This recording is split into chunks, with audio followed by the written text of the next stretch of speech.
سعودی عرب میں دجال کے محل کے بعد دجال کے شہر نیوم کے قیام کے بعد گریٹر اسرائیل کی طرف پہلا قدم ہے۔ سعودیہ عرب کے نارتھ ویسٹ میں تبوک شہر کے ساتھ ایک نیا شہر آباد کیا جا رہا ہے، جس پر تقریباً $500 بلین کی لاگت آئے گی، اور یہ شہر تقریباً 5 سے 7 سال میں مکمل تعمیر ہو جائے گا۔ امریکی ماہرین نے اس شہر کی تعمیر کے لیے 2300 صفوں پر مشتمل ایک پرپوزل پیش کیا ہے، جس میں اس شہر کا نام نیوم رکھا گیا ہے۔ اس شہر کا افتتاح سعودی شہزادہ محمد بن سلمان نے 2017 میں کیا اور بتایا کہ یہ شہر دنیا کا سب سے جدید ترین شاہکار شہر ہوگا۔ نیوم کا مطلب ہے جدید مستقبل ہے۔ اس شہر کے بارے میں بتانے سے پہلے آپ کو بتاتا ہوں کہ اس دجال کے شہر کی تعمیر سے پہلے سعودیہ میں مدینہ سے کچھ فاصلہ پر دجال کا محل بھی تعمیر کر دیا گیا، جس کے بارے میں رسول اللہ نے 1400 سال پہلے فرما دیا تھا کہ دجال کا خروج مشرق کی جانب سے ہوگا۔ وہ نکلنے کے بعد زمین پر ہر ایک شہر میں جائے گا، لیکن وہ مکہ اور مدینہ میں داخل نہ ہو پائے گا۔ اس وقت مدینہ کے 7 دروازے ہوں گے اور ہر دروازے پر 2 فرشتے پہرا دیں گے جو اسے مدینہ میں داخل نہ ہونے دیں گے۔ ایک اور احادیث میں رسول اللہ نے فرمایا تھا کہ زمانہ آخر میں جب دجال مدینہ میں داخل نہ ہو پائے گا تو وہ مدینہ سے باہر ایک پہاڑی پر قیام کرے گا اور مسجد نبوی کی جانب اشارہ کر کے اپنے ساتھیوں سے کہے گا کہ وہ دیکھو احمد کا سفید محل۔ رسول اللہ نے دجال کے قیام بارے جس پیڑھی کا ذکر کیا ہے وہ آج جبل حبشی کے نام سے جانی جاتی ہے، اور اس مقام پر سعودی حکومت کی جانب سے ایک محل بھی تعمیر کیا جا چکا ہے، جسے کنگڈم پیلس کا نام دیا گیا ہے، جس کی بناوٹ بالکل صہیونی طرز کے مطابق ہے۔ لاکھ اختلافات کے باوجود سعودی حکومت نے نہ تو اس محل کی تعمیر روکی اور نہ ہی اس کی جگہ تبدیل کی گئی ہے۔ تعمیر کے بعد سے یہ محل اب تک ویران پڑا ہے، اور اس محل کے علاوہ اس پہاڑی پر دور دور تک آبادی نہیں۔ اس محل کی جانب جانے کا صرف ایک ہی راستہ ہے، اور یہاں کسی بھی شخص کو جانے کی اجازت نہیں۔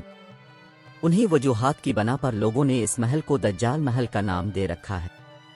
اب بات کرتے ہیں اس شہر کی۔ دراصل یہ ایک دجال کا شہر اور قیامت کی نشانی ہے، جس کا افتتاح سعودی شہزادہ محمد بن سلمان 2017 میں کر چکے ہیں، جو تقریباً 7 سال کے عرصہ میں مکمل ہوگا۔ یہ شہر بحیرہ احمر کے کنارے پر بنایا جائے گا، جس کے ساتھ آردن، مصر اور اسرائیل کی سرحدیں لگتی ہیں۔ اس شہر میں ایسی کیا بات ہے جو اسے قیامت کی نشانی سے جوڑا جا رہا ہے، یا دجال کے ساتھ اس کا کیا تعلق ہے؟ اسے جاننے کے لیے ہمیں اس کو تعمیر کرنے والوں پر نظر ڈالنی ہوگی۔ آخر اتنی بڑی رقم سعودیہ کو دے کون رہا ہے؟ اس کا جواب یقیناً اسرائیل ہی ہے۔ جی، اسرائیل ہی اس شہر کی فنڈنگ اور تعمیر کر رہا ہے۔ یہ شہر سعودیہ میں ضرور بن رہا ہے، مگر اس کا کنٹرول اسرائیل کے ہاتھ میں ہوگا۔ دراصل اس وقت صہیونی طاقتیں سعودیہ عرب پر قبضہ کرنے کا سوچ رہی ہیں۔ اپنے گریٹر اسرائیل کے بارے میں تو سن ہی رکھا ہوگا، جو صہیونیوں کا ایجنڈا ہے، جسے دجال کی آمد سے قبل پورا کرنا ہے، یعنی اپنی سلطنت کو اتنی دور تک پھیلانا جتنی حضرت سلیمان حمزہ کے دور حکومت میں تھی، جس میں سعودیہ عرب، عراق، مصر، شام، اردن، فلسطین اور اسرائیل کا علاقہ بھی شامل تھا۔ یہودی سعودیہ عرب پر مکمل کنٹرول حاصل کرنے کے لیے طرح طرح کی چالوں کا استعمال کر رہے ہیں۔ اسی ایجنڈے پر عمل کرتے ہوئے اس شہر کی تعمیر کی جا رہی ہے۔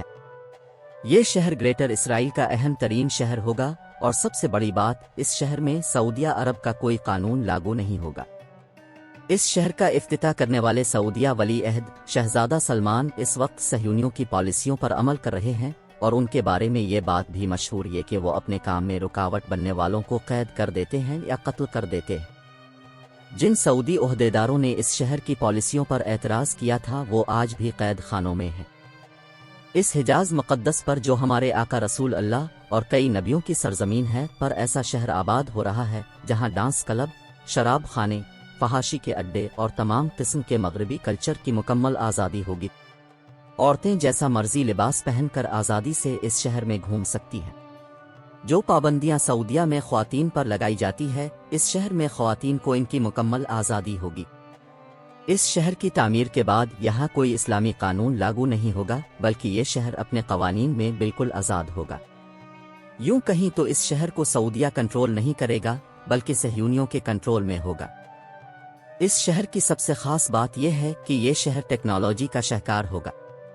اس شہر کا مکمل طور پر روبوٹس چلائیں گے اور ایسی سہولیات کا مالک ہوگا جو پوری دنیا میں کہیں اور نہیں پائی جاتی، جیسے یہاں ہوا میں پرواز کرنے والی ٹیکسی، کلاؤڈ شیڈنگ، مصنوعی بارش برسانا جس سے صحرا میں بھی سبزہ اگے گا۔ یہ قیامت کی ایک اور نشانی کو پورا کر دے گا، یعنی عرب کے صحرا سرسبز و شاداب ہو جائیں گے۔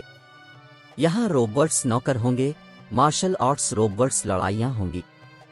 اس شہر میں ایک جراسک پارک بھی بنایا جا رہا ہے جس میں ڈائناسور روبوٹس کی صورت میں گھوم پھر رہے ہوں گے۔ اس شہر کا اپنا ایک مصنوعی چاند بھی ہوگا جو آسمان سے زمین پر تصویر بھیجنے کی صلاحیت رکھتا ہوگا۔ اس شہر میں جینیٹک انجینئرنگ کو بھی مکمل فروغ دی جائے گی۔ اس شہر کا اپنا ایک ایئرپورٹ ہوگا، بڑے بڑے لگژری ریسورٹ اور عمارتیں بنائی جائیں گی۔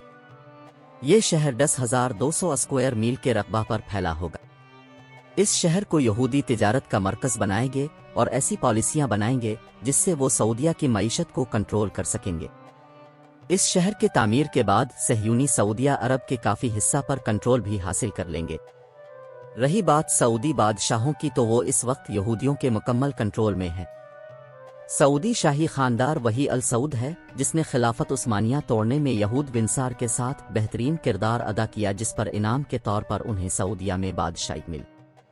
یہی وجہ ہے کہ عراق، شام اور لیبیا کی تباہی کے بعد بھی مسلم امہ کبھی اکٹھی نہ ہو سکی۔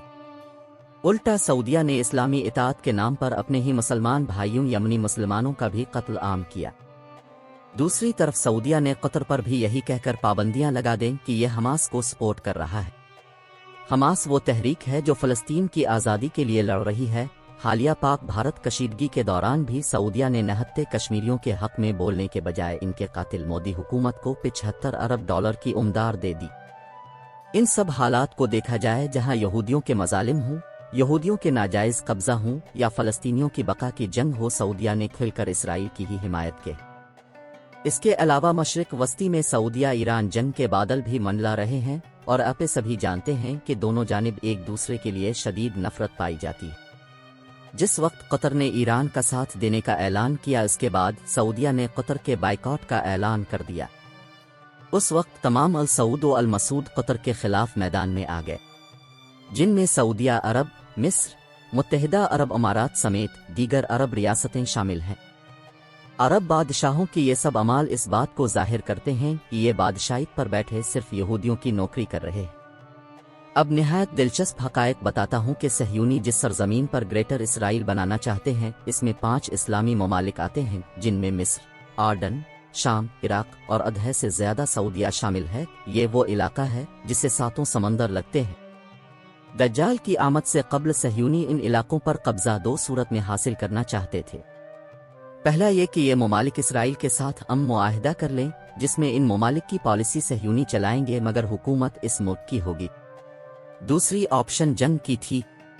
اب تاریخ دیکھیں تو مصر و عرب اور اسرائیل کی 1948 کے بعد 3 جنگیں ہوئیں۔ آخر میں آردن اور مصر نے اسرائیل کے آگے گھٹنے ٹیک دیے اور امن معاہدہ کر لیا۔ شام اور عراق نے امن معاہدے پر دستخط نہیں کیے، جس کے نتیجے میں ان پر امریکہ کے ذریعے بڑا حملہ کر کے تباہ کر دیا۔ 5واں ملک سعودیہ خود ہے۔ سعودیہ کے موجودہ رویے سے یہ بات کھل کر نظر آ رہی ہے کہ سعودیہ بھی اسرائیل سے خفیہ امن معاہدہ کر چکا ہے، کرنے والا ہے۔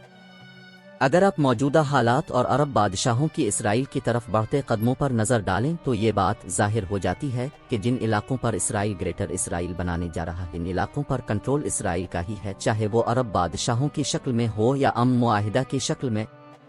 اب بس ان علاقوں پر قبضے کی جنگ شروع ہونا باقی ہے، جو کہ موجودہ دور میں ایران اور سعودیہ جنگ کی شکل میں نظر آ رہی ہے۔ یہ یقیناً وہی جنگ ہے جس کے بارے میں رسول اللہ نے 1400 سال پہلے ہی فرما دیا تھا کہ تمام یہود و نصار اور کفار 80 جھنڈوں والا لشکر لے کر مسلمانوں پر حملہ کریں گے۔ یہ 80 جھنڈوں والا لشکر امریکہ، اسرائیل اور ان کے اتحادی نیٹو اور یورپی یونین ہی ہیں۔ اس جنگ کا ذکر یہودیوں اور عیسائیوں کی روایات میں بھی آتا ہے، جسے جنگ ہرجدون آرماجیڈن کے نام سے جانا جاتا، جس میں یہودی اور عیسائی مل کر مسلمانوں کے خلاف فیصلہ کن جنگ کریں گے۔ دوسری جانب دیکھا جائے تو اس جنگ کے متعلق یہودی صہیونیوں اور عیسائی صہیونیوں میں اتحاد بھی پایا جاتا ہے۔ اس کی وجہ یہ ہے کہ دونوں کے مطابق اس جنگ کے بعد ہی ان کا مسیحا آئے گا جو دنیا پر حکومت کرے گا۔ صہیونیوں کے گریٹر اسرائیل کے بارے میں 4 اہم مقاصد ہیں۔ پہلا جنگ ہرمجدون کا آغاز، دوسرا مسجد اقصی کو شہید کر کے تیسری بار ہیکل سلیمانی کی تعمیر، تیسرا مقصد گریٹر اسرائیل کا قیام ہے، اور اس کے بعد دجال کو حضرت داؤد کے پتھر پر بیٹھا کر تاج پوشی کرنا۔ عیسائی اور یہودی صہیونیوں میں اختلاف صرف ایک بات پر ہے۔ یہودی صہیونی کہتے ہیں کہ دجال مسیحا بن کر الفے گا، جبکہ عیسائی صہیونیوں کا عقیدہ ہو کہ حضرت عیسی مسیحا بن کر آئیں گے۔ گریٹر اسرائیل اور اس جنگ میں صہیونیوں کے مقاصد کی تکمیل میں سب سے بڑی رکاوٹ پاکستان ہے، جس کی موجودگی میں یہ سب ممکن نہیں۔ اس لیے یہودی چاہتے ہیں کہ پاکستان کو بھارت کے ساتھ لمبے عرصے کے لیے الجھا دیا جائے اور پیچھے عرب میں اپنے مقاصد حاصل کر سکیں۔ دوسری بڑی رکاوٹ ترکی، قطر اور ایران ہے۔ تینوں ممالک فلسطین پر اسرائیلی قبضے کی سخت مخالفت کرتے ہیں۔ ترکی کے صدر مسلمانوں کو جگانے کی بہت کوششیں کر رہے ہیں، مگر ان کے خلاف بھی عرب بادشاہوں اور صہیونیوں کی جانب سے سازشیں کی جا رہی ہیں۔ 2016 کی ترکی کی بغاوت بھی اسی کڑی کا حصہ تھا۔ قطر اور ایران بھی گریٹر اسرائیل کے سخت خلاف ہے۔ یہی وجہ ہے کہ قطر اور ایران کو بھی اقتصادی پابندیوں کا سامنا کرنا پڑتا ہے۔ اب بہت جلد قرب قیامت کی نشانیوں کو پورا ہوتا دیکھیں گے۔ ایک طرف پاکستان بھارت سے غزوہ ہند لڑ رہا ہوگا، دوسری جانب تیسری جنگ عظیم جنگ ہرمجدون عرب پر نافذ کر دی جائے گی۔ صہیونی دجال کی آمد سے قبل سعودیہ کو گریٹر اسرائیل میں شامل کرنا چاہتے ہیں، جس میں وہ کسی حد تک کامیاب بھی ہو رہے ہیں۔ یہ شہر بھی اسی مقصد کی خاطر بنایا جا رہا ہے۔ صہیونی اس شہر کو تجارت کا مرکز بنانا چاہتے ہیں۔ اس شہر کے بننے سے یہودیوں کے قبضے میں 26,500 کلومیٹر کے علاقے تک رسائی ہوگی، جہاں وہ ایک بڑی بندرگاہ بنائیں گے جس سے وہ یورپ، افریقہ اور ایشیا میں بھی تجارت کر سکیں گے اور یہاں رہ کر سعودیہ کی معیشت کو بھی کنٹرول کریں گے۔ اس شہر میں دنیا کی سب سے بڑی عمارتیں بنائی جائیں گی۔ یہ بھی قیامت کی نشانیوں میں سے ایک نشانی ہے۔ اس وقت دنیا کی سب سے بڑی عمارت دبئی میں برج خلیفہ ہے، جبکہ اس سے بھی بڑی عمارت سعودیہ میں جدہ ٹاور کے نام سے زیر تعمیر ہے، جو دنیا کی سب سے اونچی عمارت ہوگی۔ آخر دنیا کی سب سے اونچی عمارتیں عرب میں ہی کیوں موجود ہیں؟ اس بات کو سمجھنے کے لیے رسول اللہ کی قرب قیامت کے حوالے سے ایک احادیث پر روشنی ڈالتا ہوں کہ عرب کے بدھو جن کے پاس پہننے کے لیے کپڑے تک نہ تھے، وہ قیامت سے قبل ایک دوسرے کے مقابلے میں اونچی اونچی عمارتیں بنائیں گے۔ یہ وجہ ہے کہ ایڈوانس ترین ٹیکنالوجی کے باوجود دنیا کی سب سے اونچی عمارتیں عرب میں موجود ہیں۔ دجال کے محل کی تعمیر کے بعد دجال کے شہر کی تعمیر اس بات کی گواہی دے رہی ہے کہ دور فتن کا آغاز ہو چکا ہے، جس کے بارے میں تمام مسلمانوں کو دجال اور اس کے فتنوں سے آگاہ کرنا لازم ہو چکا ہے، تاکہ مسلمان خود کو دجال کے فتنوں سے بچا سکیں۔ اللہ تعالیٰ مسلم امہ میں اتحاد پیدا کرے، امت مسلمہ کو دجال اور دجالیوں کے فتنوں سے محفوظ رکھے اور امت مسلمہ کو ان فتنوں کا مقابلہ کرنے کی صلاحیت عطا فرمائے۔ آمین۔ اللہ تعالیٰ ہم سب کا حامی و ناصر ہو۔